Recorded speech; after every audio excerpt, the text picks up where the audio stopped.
Welcome to QK news. ముందుగా headlines చూద్దాం. మోదీ సభకు 2620 మంది పోలీసులతో భారీ బందోబస్తు ఏర్పాటు. పరేడ్ గ్రౌండ్ సభకు 1,00,000 మందికి పైగా హాజరు అంచనా. మోదీ సభ నేపథ్యంలో ట్రాఫిక్ మళ్లింపులపై పోలీసుల సూచనలు. సభా ప్రాంగణంలో డ్రోన్లపై నిషేధం విధించిన పోలీసులు. కూటమి పాలనతో రాష్ట్రంలో ప్రశాంతత వచ్చిందన్న సంధ్యారాణి. అభివృద్ధి సంక్షేమమే ప్రభుత్వ లక్ష్యమంటూ మంత్రి వ్యాఖ్యలు. రాష్ట్రంలో పెట్టుబడులు వేగంగా పెరుగుతున్నాయన్న సంధ్యారాణి. మహిళల యువత కోసం ప్రత్యేక చర్యలంటూ మంత్రి వెల్లడి. పాలమూరు ప్రాజెక్టుపై పాత నిర్ణయాన్ని కవిత తీవ్ర విమర్శ. శ్రీశైలం నీటి నిర్ణయం చారిత్రక తప్పిదమంటూ కవిత ఫైర్. పాలమూరు ప్రాజెక్టుకు జాతీయ హోదా ఇవ్వాలని కవిత డిమాండ్.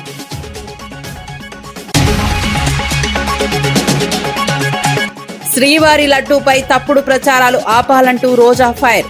తిరుమల పవిత్రతను కాపాడాలని భక్తులకు రోజా పిలుపు. లడ్డూ వివాదంపై అబద్ధాలు ప్రచారం చేస్తే ఊరుకోమన్న రోజా.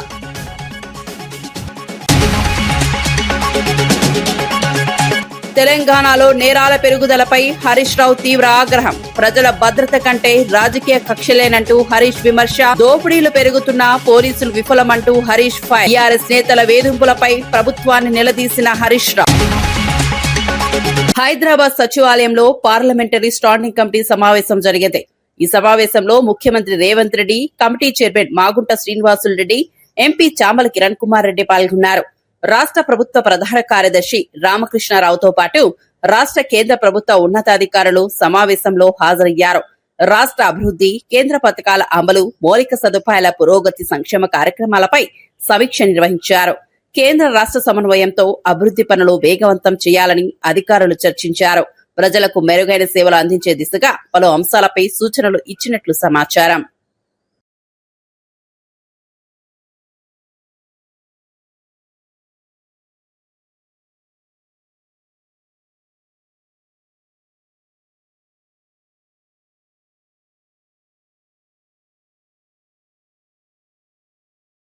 సికింద్రాబాద్ పరేడ్ గ్రౌండ్ లో జరిగే ప్రధాని మోదీ సభకు అన్ని ఏర్పాట్లు పూర్తి చేసినట్లు పోలీసులు వెల్లడించారు. సభకు 1,00,000 మందికి పైగా ప్రజలు హాజరవుతారని అంచనా వేస్తున్నారు. భద్రత కోసం 2620 మంది పోలీసులతో భారీ బందోబస్తు ఏర్పాటు చేశారు. ట్రాఫిక్ మళ్లింపులపై ప్రజలకు ముందస్తు సూచనలు జారీ చేశారు. సభకు వచ్చే వాహనాల కోసం 8 చోట్ల పార్కింగ్ సౌకర్యం కల్పించారు. పరేడ్ గ్రౌండ్ పరిసరాలను సీసీ కెమెరాలతో పర్యవేక్షిస్తామని తెలిపారు. డ్రోన్లను నిషేధిత ప్రాంతంగా ప్రకటించారు. ప్రతి ఒక్కరిని క్షుణ్ణంగా తనిఖీ చేసిన తర్వాతే సభలోకి అనుమతిస్తామని పోలీసులు స్పష్టం చేశారు. వేసవి దృష్ట్యా ప్రజలు తగిన జాగ్రత్తలు పాటించాలని సూచించారు.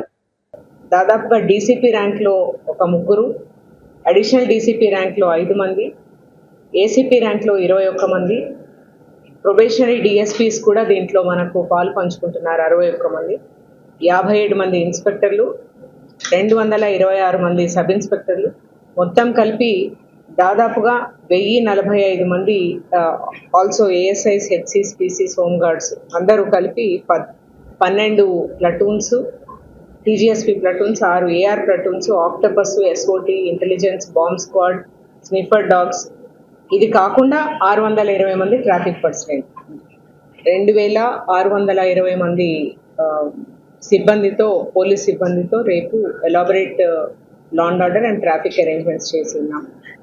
దీనికి సంబంధించి వెన్యూ ఏదైతే మనకు పరేడ్ గ్రౌండ్స్ ఉందో దానికి అప్రోచ్ రోడ్స్, తర్వాత పార్కింగ్ ఏరియాస్, తర్వాత కీ జంక్షన్స్, ఇవన్నీ కూడా కంటిన్యూస్గా సీసీటీవీ కంట్రోల్లో, సర్వేలెన్స్లో తీసుకొని వచ్చుకున్నాము. ఒక కమాండ్ కంట్రోల్ వ్యవస్థ ఏర్పాటు చేయడం జరిగింది. 24/7 ఇది కెమెరాలతో నిఘా కంటిన్యూ అవుతుంది. ఇదే కాకుండా మల్టీలేయర్డ్ యాంటీ సబోటేజ్ చెక్స్ కూడా కంటిన్యూ అవుతున్నాయి. అయితే దీంట్లో పబ్లిక్ ఎంట్రీ మనము డెసిగ్నేటెడ్ గేట్స్, ఎక్కడి నుంచి అయితే పబ్లిక్ ఎంటర్ కావాలో మనము చాలా క్లియర్గా ఒక ట్రాఫిక్ అడ్వైజరీ ఇస్తున్నాము. దానికి సంబంధించి అదే గేట్స్ నుంచి ఎంటర్ కావాలి. కాకపోతే ఈ ఎంటర్ అయ్యే క్రమంలో ఆనరబుల్ ప్రైమ్ మినిస్టర్ చాలా important protective for the nation కాబట్టి ఎంటర్ అయ్యే వాళ్ళు ఎవరు కూడా సంబంధించిన వస్తువులు ఏవైతే మనము నాన్ పర్మిటెడ్ వస్తువులు ఏవి కూడా లోపలికి తీసుకొని రావడానికి లేదు. ఇవి అదే కాకుండా మ్యాండేటరీ ఫ్రిస్కింగ్కి పోలీస్కి సహకరించాలని కోరుతున్నాం. ప్రతి ఒక్కరు కూడా డిఎఫ్ఎండి నుంచి చెక్ పాయింట్ నుంచే పాస్ అయిపోయి లోపల కూర్చోవాలని కోరుతున్నాము. ఇదే కాకుండా ఫుడ్ ఐటమ్స్, తర్వాత షార్ప్ ఆబ్జెక్ట్స్ ఇలాంటివి మేము చాలా డీటెయిల్డ్గా మీకు ప్రెస్ నోట్లో ఇస్తాము. ఇవేవి కూడా క్యారీ చేయవద్దని మనవి. ఇదే కాకుండా ఏరియల్ ఆబ్జెక్ట్స్ ఏవి కూడా, డ్రోన్స్ లాంటివి ఏవి కూడా రాత్రి 12 గంటల నుంచి నిషేధించబడ్డాయి. ఈ ఏరియాలో ఎక్కడ including media people, general public ఎవరు కూడా ఫ్లై చేయకూడదు. నో ఫ్లై జోన్గా ప్రకటించాము. ఎస్పెషల్లీ బేగంపేట్ పోలీస్ స్టేషన్ పరిధిలో, బోయిన్పల్లి, తర్వాత మారేడ్పల్లి పోలీస్ స్టేషన్ పరిధిలో ఈ ఏరియా వస్తుంది. ట్రాఫిక్ రెగ్యులేషన్స్కి సంబంధించి కాంగ్రెస్ అంటే ముస్లింలు, ముస్లింలు అంటే కాంగ్రెస్ అని సీఎం స్పష్టంగా చెబుతున్నారని బీజేపీ ఎంపీ లక్ష్మణ్ విమర్శించారు. జాతీయ స్థాయిలో కాంగ్రెస్ నాయకత్వం హిందువులను కించపరిచేలా వ్యవహరిస్తోందన్నారు. గుజరాత్ ప్రభుత్వం సోమనాథ్ ఆలయ అభివృద్ధికి కట్టుబడి ఉత్సవాలు నిర్వహిస్తోందని చెప్పారు. హిందూ దేవాలయాల పరిరక్షణకు బీజేపీ ప్రభుత్వం ప్రాధాన్యత ఇస్తోందని పేర్కొన్నారు. కాంగ్రెస్ పార్టీ మత రాజకీయాలు చేస్తోందని ఆరోపించారు. దేశ సంస్కృతి సంప్రదాయాలను కాపాడేందుకు బీజేపీ కృషి చేస్తోందన్నారు. తీసుకొని వాళ్ళ పదే పదే వారి మంత్రివర్గ సభ్యులు కానీ, వారు కానీ, జాతీయ స్థాయిలో ఉన్న కాంగ్రెస్ నాయకత్వం అంతా కూడా హిందువులను కించపరిచేదానికి వారు ఏ రకంగా వ్యవహరిస్తున్నారో ఒక్కసారి మనం ఇవాళ పరిశీలిస్తే, ఇవాళ మనం చూస్తున్నాం గొప్పగా ఏ రకంగా ఇవాళ గుజరాత్లో మరి అక్కడి ప్రభుత్వం ఏ రకంగా ఈరోజు ఉత్సవాలు జరుపుతూ ఉన్నది. ముఖ్యంగా కాంగ్రెస్ సోమనాథ్ యొక్క దేవాలయ సమగ్ర అభివృద్ధికి ఇవాళ హిందువుల మనోభావాలతో ముడిపడినటువంటి ఆ దేవాలయాన్ని పునరుజ్జింపజేసి ఇవాళ ఘనంగా ఉత్సవాలు జరుపుకుంటాను. మహారాష్ట్రలో హిందూ మహిళలపై అరాచకాల ఆరోపణలు ఎదుర్కొంటున్న నిదా ఖాన్ అరెస్టు వ్యవహారంపై గోషామహల్ ఎమ్మెల్యే రాజాసింగ్ స్పందించారు. నిదా ఖాన్ ఎంఐఎం కార్పొరేటర్ ఇంట్లో దొరకడం వెనుక అసదుద్దీన్ ఓవైసీ హస్తం ఉందని ఆరోపించారు. సీఎం రేవంత్ రెడ్డి ఓవైసీకి దూరంగా ఉండాలని హెచ్చరించారు. లేకపోతే రాజకీయంగా నష్టం తప్పదన్నారు. రాష్ట్రంలో మతపరమైన ఉద్రిక్తతలు పెంచే వారిపై కఠిన చర్యలు తీసుకోవాలని డిమాండ్ చేశారు. హిందూ మహిళల భద్రతపై ప్రభుత్వం ప్రత్యేక దృష్టి పెట్టాలని రాజాసింగ్ కోరారు. అది కాకుండా కన్వర్షన్ కూడా చేపించింది ఇదే నిదా ఖాన్. దాదాపు 25 రోజుల నుంచి ఈ నిదా ఖాన్ని మహారాష్ట్ర పోలీస్ దోలాడుతున్నారు. కానీ నిన్న ఆ నిదా ఖాన్ ఏ ఇంట్లో దొరికిందంటే ఎంఐఎం కార్పొరేటర్ మతీన్ పటేల్ ఇంట్లో దొరికింది. దాదాపు మొత్తం ఫ్యామిలీని కూడా అరెస్ట్ చేసినారు. ఆ కార్పొరేటర్ వాళ్ళకి ఇంట్లో ఉండడానికి ఇచ్చిన ఆ కార్పొరేటర్ కూడా అరెస్ట్ చేసుకున్నారు మహారాష్ట్ర పోలీస్. ఇది కాకుండా నేను మహారాష్ట్ర ముఖ్యమంత్రి గారికి ఒక రిక్వెస్ట్ చేస్తున్నాను. ఈ జలీల్ అంటే ఎక్స్ ఎంపీ ఉండే, ఈయన ప్రతి ఒక్క మీడియాలో నిదా ఖాన్కి సపోర్ట్ చేసిండు. కొన్ని బహిరంగ సభలు కూడా ఇదే నిదా ఖాన్ సపోర్ట్ చేసిండు. ఈ అనవసరం లవ్ జిహాదు అట్లాంటి పదం తీసుకొని వస్తున్నారు, అట్లాంటి ఏం కాలేదని ఈ జలీల్ ఓపెన్ గా సపోర్ట్ చేసాడు. గతంలో మనం ఒక కేసు గురించి విన్నాం, నాసిక్ టీసీఎస్ లో. రాష్ట్రంలో కూటమి పాలన వచ్చిన తర్వాత ప్రశాంత వాతావరణం నెలకొన్నదని మంత్రి గుమ్మడి సంధ్యారాణి తెలిపారు. మీడియా సమావేశంలో మాట్లాడిన ఆమె ప్రజలకు సంక్షేమం, అభివృద్ధి అందించడమే ప్రభుత్వ లక్ష్యమన్నారు. అన్ని వర్గాల ప్రజలకు న్యాయం జరిగేలా పాలన కొనసాగుతోందని పేర్కొన్నారు. రాష్ట్రంలో శాంతి భద్రతలు మెరుగుపడటంతో పెట్టుబడులు, అభివృద్ధి కార్యక్రమాలు వేగంగా సాగుతున్నాయని వివరించారు. ప్రజల సమస్యలను పరిష్కరించేందుకు ప్రభుత్వం నిరంతరం కృషి చేస్తోందని చెప్పారు. గ్రామీణ అభివృద్ధి, మహిళా సంక్షేమం, యువత ఉపాధిపై ప్రత్యేక దృష్టి పెట్టామని మంత్రి తెలిపారు. పూర్వకమైనటువంటి ధన్యవాదాలు తెలియజేసుకుంటున్నాం. ఈరోజు రైల్వే జోన్ వచ్చిందంటే ఉత్తరాంధ్ర అభివృద్ధి చెందుతుంది. ఉత్తరాంధ్ర నుంచి మాకు రాయగఢకు కానీ ఛత్తీస్గఢ్కి కానీ వెళ్ళడానికి మార్గాలు శుభమైనటువంటి పరిస్థితి కూడా మనం చూసుకుంటున్నాం. అలాగే సుజల స్రవంతి మీ అందరికి కూడా తెలుసు. సుజల స్రవంతికి ఈరోజు 1000 కోట్లు వెచ్చించి సుజల స్రవంతి పని జరుగుతుంది అని అంటే మా ఏరియాలో ఎవరికి కూడా త్రాగునీరుకి ఇబ్బంది లేకుండా అన్ని రకాలుగా, ఎందుకంటే ఉత్తరాంధ్రలో ప్రాజెక్టులు కూడా ఎక్కువ ఉన్నాయి, సాగునీరుకి ఇబ్బంది లేకుండా ప్రాజెక్టులన్నిటికి కూడా మనకు నిధులు విడుదల చేయటం కూడా మీ అందరికీ కూడా తెలుసు. అలాగే ముఖ్యంగా మనందరికీ కూడా తెలిసిన విషయం ఏంటంటే విశాఖ ఉక్కు ఆంధ్రుల హక్కు. గత 5 సంవత్సరాలు విశాఖ ఉక్కు అసలు ఉందా, స్టీల్ ప్లాంట్ ఉందా, దాన్ని క్లోజ్ చేస్తున్నాం అనే విధంగా మనం అందరం ఉండేవాళ్ళం. కానీ కూటమి ప్రభుత్వం వచ్చిన తర్వాత గౌరవ ప్రధానమంత్రి వర్యులు దాదాపు 12,000 కోట్లతో మొట్టమొదటిసారిగా దానికి నిధులిచ్చి దాన్ని విశాఖ ఉక్కు ఆంధ్రుల హక్కు, దీని ఆత్మ గౌరవంగా భావిస్తున్నారని ముందుకు నడిపించిన పరిస్థితి.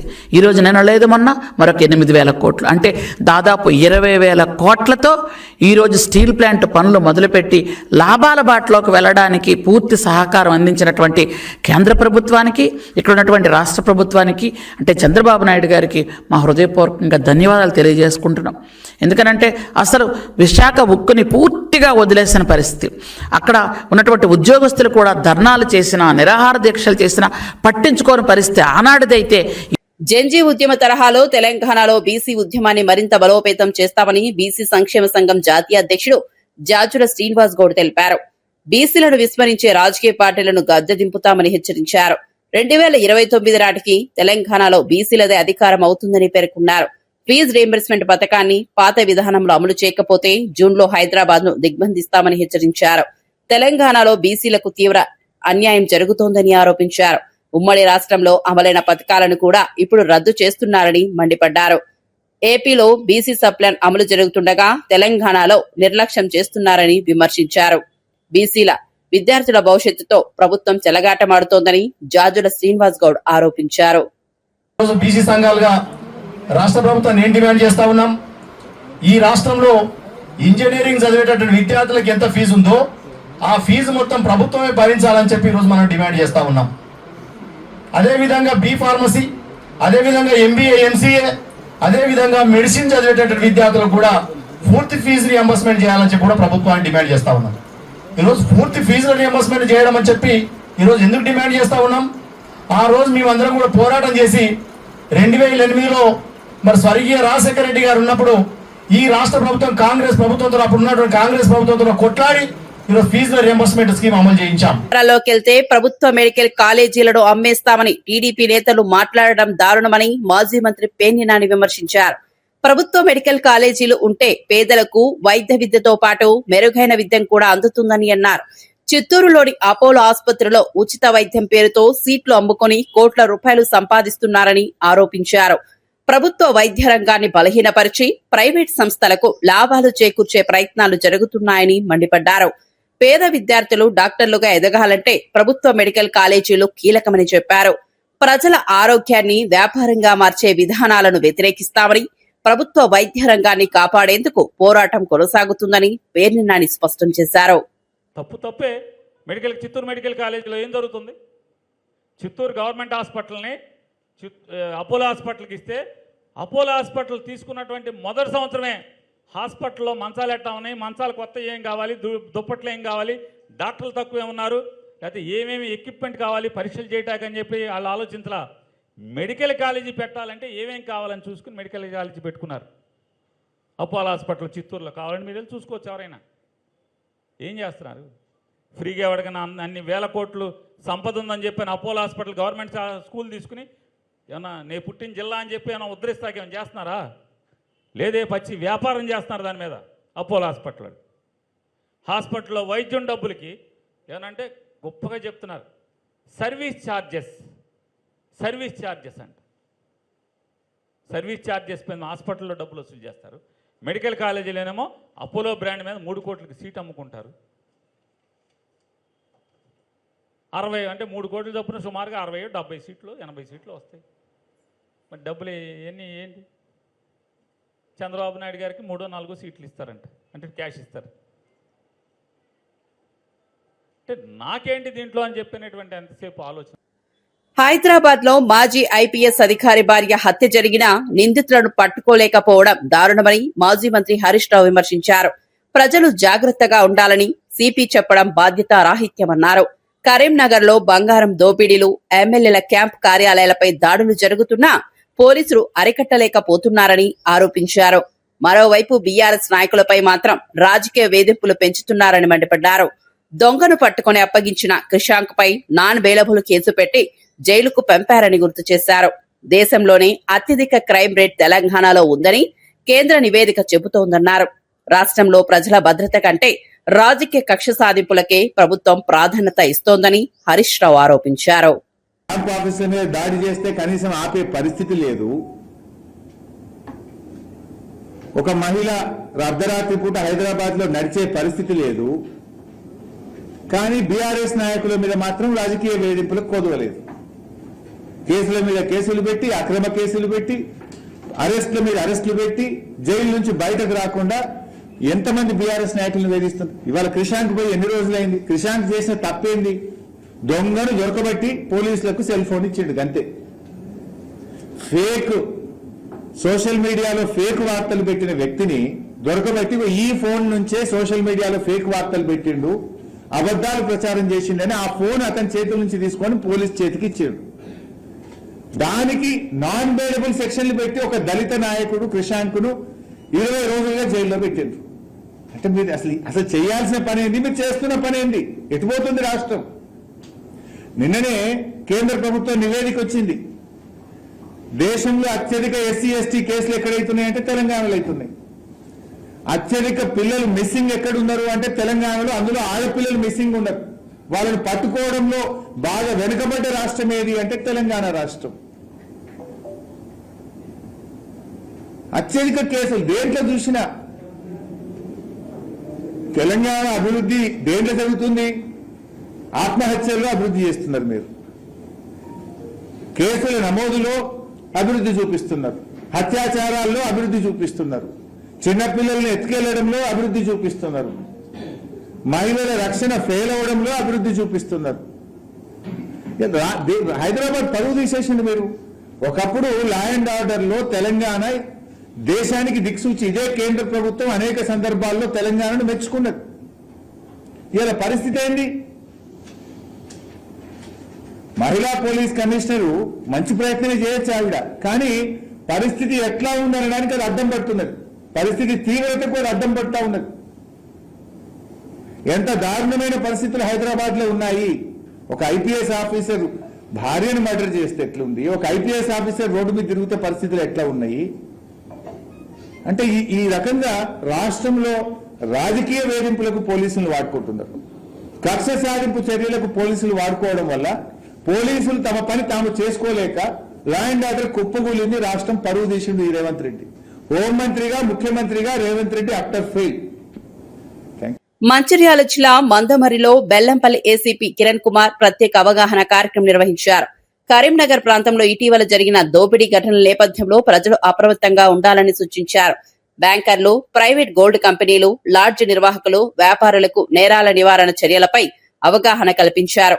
ఆధునిక సీసీటీవీ కెమెరాలు ఏర్పాటు చేసి నిరంతర పర్యవేక్షణ చేపట్టాలని సూచించారు. ప్రజల సహకారంతోనే శాంతి భద్రతలు కాపాడగలమని పోలీసులు తెలిపారు. అనుమానాస్పద వ్యక్తులపై వెంటనే సమాచారం ఇవ్వాలని కోరారు. నేరాలను అరికట్టేందుకు పోలీసులు కఠిన చర్యలు చేపడుతున్నట్లు ఏసీపీ వెల్లడించారు. ప్రికాషన్స్ ఏదైతే సెక్యూరిటీ సంబంధించిన ఎక్కడ ల్యాబ్సెస్ ఉంటే వాటిని మనం ఆ సెక్యూరిటీ ల్యాబ్సెస్ కవర్ చేసుకుంటే సంబంధించిన అరేంజ్మెంట్ చేసుకోవాలని చెప్పి అందరు కూడా దీనికి కోఆపరేట్ చేయాలి. రోజా ఈవీఎంలు, శ్రీవారి లడ్డు వివాదంపై తీవ్రంగా స్పందించారు. దొంగ ఈవీఎంలు కాకుండా ప్రజల ఓట్లతో అధికారంలోకి రావాలని వ్యాఖ్యానించారు. పవిత్రమైన శ్రీవారి లడ్డును అవమానించేలా అబద్ధపు ప్రచారాలు చేయడం దారుణమన్నారు. వెంకటేశ్వర స్వామి తిరుమల లడ్డూపై తప్పుడు ప్రచారాలు చేస్తే ఊరుకునేది లేదని హెచ్చరించారు. భక్తుల మనోభావాలను దెబ్బతీసే వారిపై కఠిన చర్యలు తీసుకోవాలని డిమాండ్ చేశారు. ఆధ్యాత్మిక విశ్వాసాలను రాజకీయ ప్రయోజనాల కోసం వాడుకోవడం తగదన్నారు. తిరుమల పవిత్రతను కాపాడడం ప్రతి ఒక్కరి బాధ్యత అని రోజా పేర్కొన్నారు. అవమానించారో ఈ రాష్ట్రంలో అందరూ గమనించారు. మళ్ళీ సిగ్గు లేకుండా అసెంబ్లీలో బాత్రూమ్ కెమికల్స్ వాడారు అని మాట్లాడుతుంటే ఇతను మనిషా లేకపోతే ఏంటి అనేది అనుమానం వచ్చింది. ఎందుకంటే ఒక తప్పు చేసుంటే ఆ చేసిన వాళ్ళని సాక్ష్యాధారాలతో నిరూపించి అరెస్ట్ చేయండి, శిక్షించండి, ఎవరు ఏమనరు. కానీ మీ మీటింగుల్లో ఒక లీకులు ఇవ్వటం, ఆ లీకుల ఆధారంగా అధికారం ఉంది ఇక్కడ ఢిల్లీలో అని చెప్పి మీ ఇష్టానికి వెంకటేశ్వర స్వామిని, లడ్డూని, అలాగే ఏ విషయాన్నైనా కూడా అబద్ధపు ప్రచారం చేసి అవమానించాలని చూసుకుంటే మాత్రం ఎవరు ఒప్పుకోమని కూడా ఈ సందర్భంగా తెలియజేస్తున్నాం. టీఆర్ఎస్ నాయకులపై ప్రభుత్వం చూపుతున్న శ్రద్ధలో 1% శాంతి భద్రతలపై పెట్టి ఉంటే రాష్ట్ర పరువు పోయేది కాదని మాజీ మంత్రి సబితా ఇంద్రారెడ్డి అన్నారు. కాంగ్రెస్ ఎమ్మెల్యే మేడిపల్లి సత్యం టీఆర్ఎస్ నేతలు నోరు అదుపులో పెట్టుకోకపోతే దాడులు చేస్తామని హెచ్చరించడం దారుణమన్నారు. 2 ఏళ్లలో సీఎం రేవంత్ రెడ్డి మాట్లాడిన ప్రతి మాటకు తాము కూడా దాడులు చేయాలని ప్రశ్నించారు. కానీ అది తమ సంస్కారం కాదన్నారు. కాంగ్రెస్ బీజేపీ కలిసి బీఆర్ఎస్ పార్టీని బలహీనపరిచే ప్రయత్నం చేస్తున్నాయని ఆరోపించారు. కేంద్ర మంత్రి బండి సంజయ్ పోలీసులకు ఎలాంటి ఆదేశాలు ఇస్తున్నారో ప్రజలకు చెప్పాలని డిమాండ్ చేశారు. మారుతూ ఉంటాయి, మారుతున్నప్పుడు ప్రాధాన్యతలు కూడా మారుతాయి. కానీ ప్రాథమిక బాధ్యత అయిన శాంతి భద్రతలను విస్మరిస్తే రాష్ట్రమే అధోగతి అవుతుందనే దానికి ఈ 2.5 సంవత్సరాలు ఎగ్జాంపుల్. మన రాష్ట్రంలో చూస్తూ ఉన్నాం, శాంతి భద్రతలు అనగానే ఒక రాజకీయ వేధింపులు, ప్రతిపక్షంలో ఉన్న వాళ్ళను ట్రాక్ చేయడం తప్పిస్తే ఏం జరుగుతుంది రాష్ట్రంలో అనేది రివ్యూ చేసుకోవడానికి ఈ ప్రభుత్వం సిద్ధంగా ఉండదు. కానీ ఒకటి మాత్రం మనవి చేస్తాను ఈ ప్రభుత్వానికి, తెలంగాణ సాధించుకున్నామంటే ఏదో భౌగోళికంగా సాధించుకున్నది కాదు, ప్రశాంతమైన వాతావరణం ఉండాలి, పెట్టుబడులు వెల్లువల రావాలి, ఈ రాష్ట్రంలో ఉన్న యువత అందరికీ కూడా ఉపాధి దొరకాలనే ఆలోచనతో ఈ రాష్ట్రాన్ని సాధించుకున్నాం. ఆ రాష్ట్రంలో శాంతి భద్రతలు కాపాడాల్సిన బాధ్యత ప్రభుత్వానికి ఉందని ఒకసారి విజ్ఞప్తి చేస్తూ ఉన్నాను.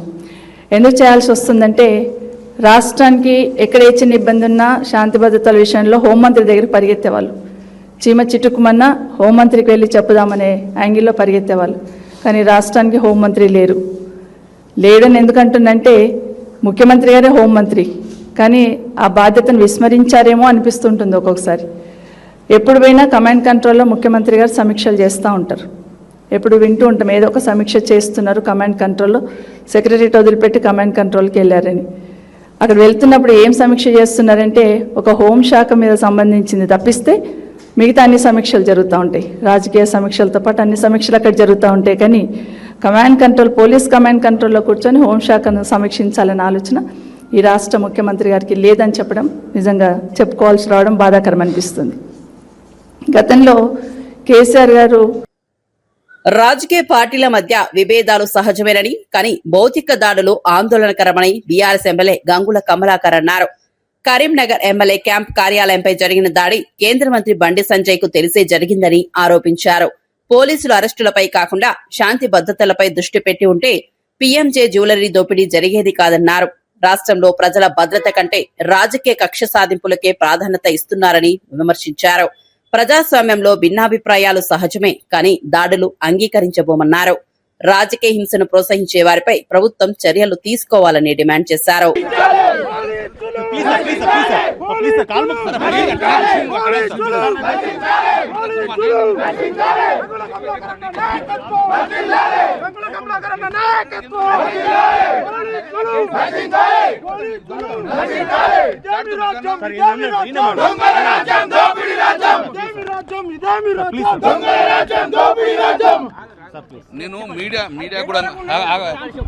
నేను మీడియా కూడా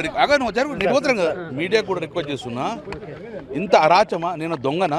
4 సార్లు గెలిచిన ఒక మాజీ మంత్రిని నేను శాంతియుతంగా నా ఇంట్లో ఉండగా నన్ను నిర్బంధం చేస్తూ కాదే, యాంటీ సోషల్ ఎలిమెంట్స్ నిర్బంధం చేయండి, దొంగలు నిర్బంధం చేయండి, ప్రజల రక్షణ కల్పింది, ప్రజల ఆస్తుల మీద ధ్వంసం జరుగుతుంది, ప్రభుత్వ ఆస్తుల మీద ధ్వంసం జరుగుతుంది, ప్రజల ఆస్తు నగలెత్తుకపోతున్నారు. మీరు దాని మీద కాన్సెప్ట్ 1000 మంది పోలీసులు 9 చుట్టేందుకు నేను కనబడటానికి పొద్దులైతే కనబడి దొంగలు పట్టుకోండి, ఇటువంటి యాంటీ సోషల్ పట్టుకోండి. అట్లా ప్రజలకు శాంతియుతంలో బతికే పరిస్థితి తీసుకురాలి. మేము నేను ఒక్కడే చెప్తున్నా, బండి సంజయ్ కూడా ఒకటే చెప్తున్నా, సంజయ్ గారు ఇది నువ్వు ఒక మంత్రివి, నీ క్యాడర్ మొత్తం పలుకొట్టిండ్రు, మీరు యాక్షన్ తీసుకోవాలి. చట్టాన్ని కాపాడాల్సిన మీరే, చట్టాన్ని చేతులు తీసుకునే విధంగా చేయకండి. ఒకవేళ మీకు తెలియక జరిగిందని మీరు అంటుకుంటా, మీరు డెఫినెట్గా వాళ్ళ యాక్షన్ తీసుకోండి, పునరావృతం కాకూడచుకోండి. ప్రజల ఆస్తుల రక్షణ కల్పించేది మీరే, కానీ ప్రజల ఆస్తులు ధ్వంసం చేస్తుంటే మీరు చూస్తూ ఊరుకోకుండా అని చెప్పి నేను కూడా చెప్పడం జరుగుతుంది. నేను ఒకటే చెప్తున్నాను, మంత్రి ఒకవేళ కారణం అయితే మంత్రి పునాది చేసుకోవాలి. మంత్రి నాకు సంబంధం లేనప్పుడు డెఫినెట్గా మంత్రి వాళ్ళ మీద యాక్షన్ తీసుకోవాలి. నా డిమాండ్ అది. ఎవరెవరైతే వాళ్ళు పాల్గొన్నారో వాళ్ళ మంత్రి యాక్షన్ తీసుకోవాలని చెప్పి నేను డిమాండ్ చేస్తాను. ప్రజలకు మనం పోలీసుకు చెప్పండి, వీళ్ళు యాక్షన్ తీసుకోమని చెప్పి మీరే స్వచ్ఛందంగా వచ్చి బండి సంజయ్ చెప్పాలని కోరుతున్నాను.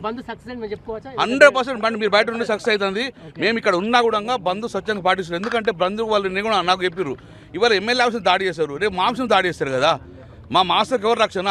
కాబట్టి డెఫినెట్గా ప్రభుత్వం కళ్ళు తెరవాలంటే మేము బంధు పాటిస్తుంది. బంధు పాటిస్తుంది. చూస్తుంటే బీజేపీ కాంగ్రెస్ ఒకటైన భావన కలుగుతుందా మీకు? అల్టిమేట్గా రేపు రాబోయే కాలంలో అధికారం మాకేస్తారు కాబట్టి మమ్మల్ని టార్గెట్ చేస్తారు. కాంగ్రెస్ జిల్లా అధ్యక్షుడు స్వాగతిస్తున్నామంటే ఏం చెప్పబోతాం మనం? దాడులు సాగుతామా? కాబట్టి దయచేసి చెప్తున్నాము, ఇది ఎవరైనా కానీ ఏ పార్టీ కానీ కరీంనగర్ ప్రజలు కరీంనగర్ హెడ్ క్వార్టర్ ఇది. కాబట్టి ఇక్కడ శాంతియుత వాతావరణం నిలుపుకునే విధంగా అన్ని పార్టీలు సహకరించాలని కోరుతున్నాను. మంత్రి బాలినేని శ్రీనివాసరెడ్డి కీలక వ్యాఖ్యలు చేశారు. జగన్ కోసం మంత్రి పదవిని కూడా వదులుకుని ఎంతో చేశానని తెలిపారు.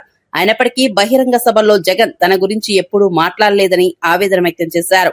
తాను జగన్ ను ఎక్కువగా ప్రశ్నించేవాడినని, అందుకే మంత్రి పదవి పోయిందని పేర్కొన్నారు. పార్టీ కోసం నిజాయితీగా పనిచేసినా తగిన గుర్తింపు రాలేదన్నారు. నాయకత్వాన్ని ప్రశ్నించే వారిని పక్కన పెట్టే పరిస్థితి పార్టీలో నెలకొందని విమర్శించారు. 7 సార్లు పోటీ చేశాను, నేను 5 సార్లు గెలిచాను, 2 సార్లు ఓడిపోయాను. ఆ 2 సార్లు తెలుగుదేశం వాళ్ళు ఓడించలే, నన్ను పవన్ కళ్యాణ్ గారు ఓడించారు. ఏంటంటే వాస్తవానికి ఒంగోలు కాన్స్టిట్యున్సీలో రెడ్డి సమాజ వర్గం చాలా తక్కువ, అక్కడ కాపు సమాజ వర్గం కమ్మ సమాజ వర్గం ఎక్కువ ఉండేది. అయినా నన్ను 5 సార్లు గెలిపించారు. 2 సార్లు 2 సామాజిక వర్గాలు కలిసేటప్పటికీ ఆ 2 సార్లు ఓడిపోయాను తప్ప తెలుగుదేశం వాళ్ళు సొంతంగా నన్ను ఓడించలేకపోయారు. తెలంగాణ రక్షణ సేన అధ్యక్షురాలు కల్వకుంట్ల కవిత పాలమూరు రంగారెడ్డి ప్రాజెక్టుపై గత బీఆర్ఎస్ ప్రభుత్వం తీసుకున్న నిర్ణయాన్ని తీవ్రంగా విమర్శించారు. జురాల బదులు శ్రీశైలం నుంచి నీరు తీసుకురావడం తెలంగాణ చరిత్రలో క్షమించరాని తప్పిదమన్నారు. రంగారెడ్డి జిల్లా జిల్లేడ్ చౌదరిగూడ జరిగిన సభలో ఆమె మాట్లాడారు. పాలమూరు రంగారెడ్డి ప్రాజెక్టు పూర్తి కోసం తమ పార్టీ పోరాటం కొనసాగిస్తుందని తెలిపారు. ఈ ప్రాజెక్టుకు జాతీయ హోదా కల్పించాలని కేంద్రాన్ని డిమాండ్ చేశారు. బీజేపీ మద్దతు ఇవ్వకపోతే భారీ ఆందోళనలు చేపడతామని హెచ్చరించారు. తెలంగాణ రైతుల ప్రయోజనాల కోసం పోరాటం ఆగదని కవిత స్పష్టం చేశారు. 50 మీటర్లకు కుదించేసి దాంతో ఇవాళ 2 టీఎంసీలు నీళ్లు శ్రీశైలం నుంచి ఎత్తిపోసుకోవాలంటే ఎత్తిపోసుకోలేనటువంటి పరిస్థితి. ఇప్పుడు అదే నేరాన్ని కాంగ్రెస్ పార్టీ కూడా కొనసాగిస్తుంది. ప్రధానమంత్రి గారు వస్తా ఉన్నారు. తెలంగాణలో ఖచ్చితంగా పాలమూరు రంగారెడ్డి ప్రాజెక్టుకి మీరు జాతీయ హోదా ప్రకటించాలని మేము డిమాండ్ చేస్తా ఉన్నాం. మోడీ గారు వచ్చినప్పుడు మంగళహారతులు పట్టుడు కాదు, మోడీ గారికి మంగళహారతి ఇచ్చి పాలమూరు రంగారెడ్డికి నేషనల్ ప్రాజెక్ట్ స్టేటస్ ఇవ్వమని అడగాల్సిందే. మీరు అడగకపోతే వచ్చే ఎన్నికలలో అరుణమ్మని కూడా చూడం, పాలమూరు పొరుమైల దాకా భారతీయ జనతా పార్టీ తరిమి కొట్టే పని చేస్తామని చెప్పి టీఆర్ఎస్ తరఫున మేము మీకు హెచ్చరిక చేస్తా ఉన్నాం. మరిన్ని అప్డేట్స్ కోసం చూస్తూనే ఉండండి